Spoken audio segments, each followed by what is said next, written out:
Hi friends, welcome to Shweta's kitchen. ఈరోజు నేను మీకు చూపించబోయే రెసిపీ వచ్చేసి కారం రైస్. ఈ రెసిపీని చాలా సింపుల్గా చేసేసుకోవచ్చు. ఇంట్లో కూరగాయలు లేనప్పుడు ఇలా సింపుల్గా కారం రైస్ని చేసుకోవచ్చు. సో లేట్ చేయకుండా వీడియోలోకి వెళ్ళిపోదాం. ముందుగా స్టవ్ వెలిగించి ప్యాన్ పెట్టి 1.5 టేబుల్ స్పూన్ ఆయిల్ వేసుకోవాలి.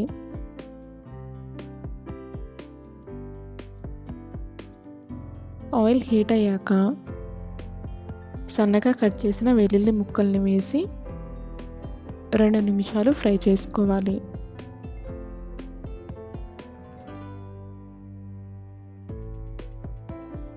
వెల్లుల్లి రెబ్బలు ఇలా ఫ్రై అయ్యాక 1/2 టేబుల్ స్పూన్ జీలకర్ర, 1/2 టేబుల్ స్పూన్ ఆవాలు వేసి వీటిని కూడా దోరగా ఫ్రై చేసుకోవాలి.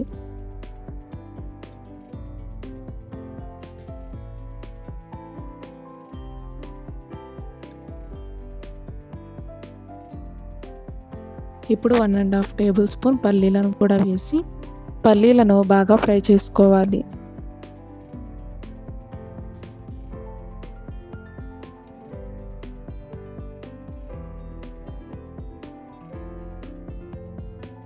ఇప్పుడు 3 పచ్చిమిర్చిని ఇలా సన్నగా కట్ చేసి వేసుకొని 2-3 నిమిషాల పాటు ఫ్రై చేసుకోవాలి. పల్లీలు బాగా ఫ్రై చేసుకోవాలి, అప్పుడే మనకి తినేటప్పుడు బాగుంటుంది. ఇప్పుడు 2 రెమ్మల కరివేపాకు వేసుకొని వీటిని కూడా 2-3 నిమిషాల పాటు ఫ్రై చేసుకుందాం. అన్నీ ఇలా ఫ్రై అయ్యాక ఇప్పుడు 1 టేబుల్ స్పూన్ సాల్ట్,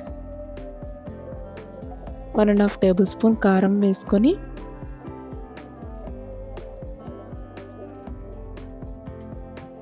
రెండు 3 నిమిషాల పాటు కలుపుకుందాం. కారంని ఎక్కువసేపు ఫ్రై చేయకూడదండి. ఎక్కువసేపు ఫ్రై చేస్తే మాడిపోతుంది, టేస్ట్ అనేది మారిపోతుంది. అందుకని 2-3 నిమిషాల పాటు ఫ్రై చేసుకుంటే సరిపోతుంది.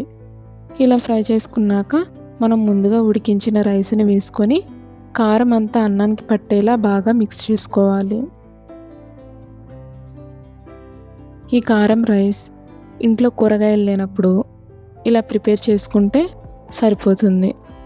అలాగే టేస్ట్ కూడా చాలా బాగుంటుంది.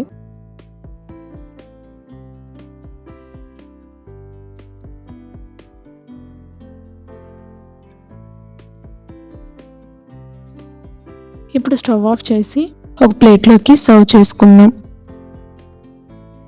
ఈ రైస్ని ఆనియన్తో సర్వ్ చేసుకుంటే ఎంతో టేస్టీగా ఉంటుంది. అంతే, ఎంతో సింపుల్ అండ్ టేస్టీగా ఉండే కారం రైస్ రెడీ. ఈ రెసిపీని మీరు కూడా ట్రై చేసి ఎలా వచ్చిందో కామెంట్లో చెప్పండి. ఈ వీడియో మీకు నచ్చినట్టయితే లైక్ చేసి, షేర్ చేసి, సబ్స్క్రైబ్ చేయండి.